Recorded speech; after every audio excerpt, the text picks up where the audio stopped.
We've got Scrooge all lined up once more. And because words are never enough, let me start off with this. Oh! Awesome. Awesome, thank you. You don't know what it is. Yeah. It all goes to the guy's side. Could be a letter bomb or something. It's a picture of the church. Oh, that's nice. Okay. Woo! $100 gift certificate. Thank you. We need to be talking about food security.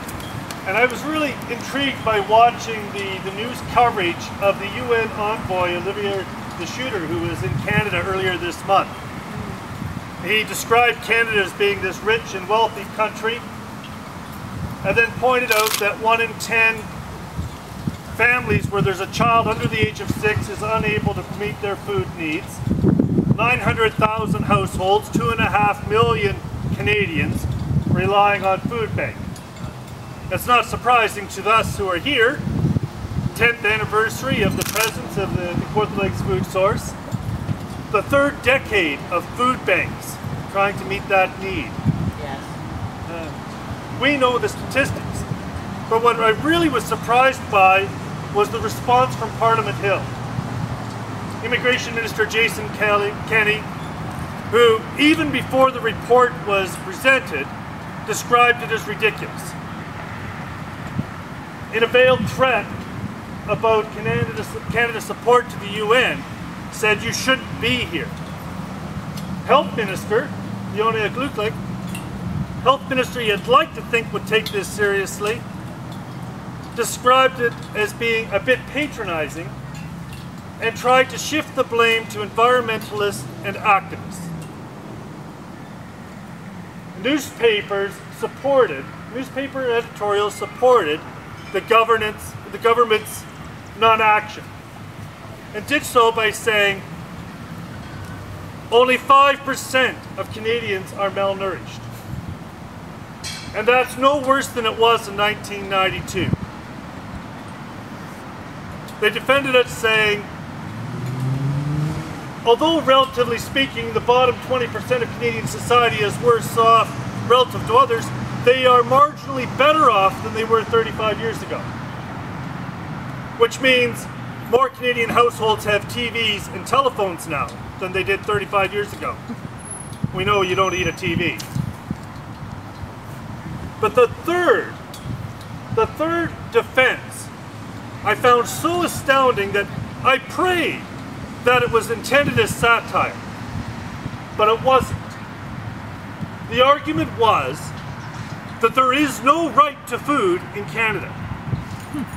That although Canada had signed a declaration with the United Nations in 1948 guaranteeing every citizen to the right to life and the basic needs of shelter and food, this argument goes, that's not a legally binding document, and there's nothing in the Canadian Charter of Rights that says that Canadians have a right to food. So permission is given in these newspaper articles for the government to ignore the situation. I'm glad I live in a community and among neighbors who care enough to take responsibility. And I would say that if we can't expect those who should be giving leadership to take this problem as a real problem, we're better off following the fictional character of the Lorax.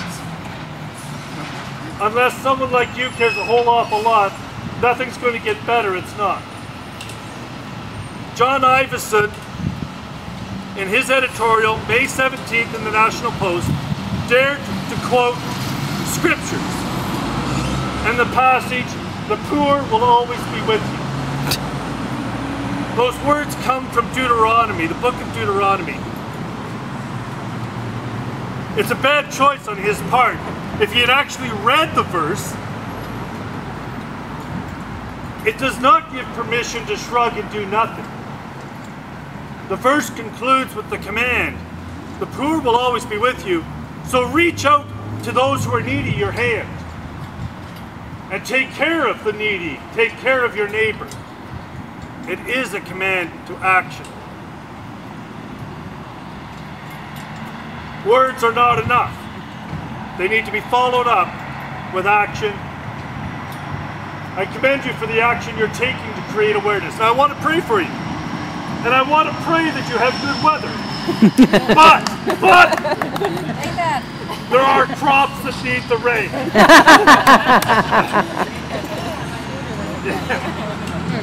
I want to pray that when a stand-up comedian joins you, you find cause for laughter.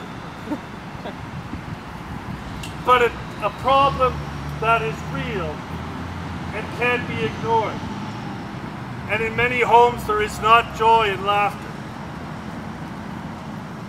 But what I can pray for is that your hopes and dreams are realized, and that all the dreams and hopes of all who stand in need are realized. And there is a prayer that says, God bless to us our bread, and give bread to those who are hungry, and hunger for justice to those who are fed. God bless to us our bread. God bless you in these days. Amen.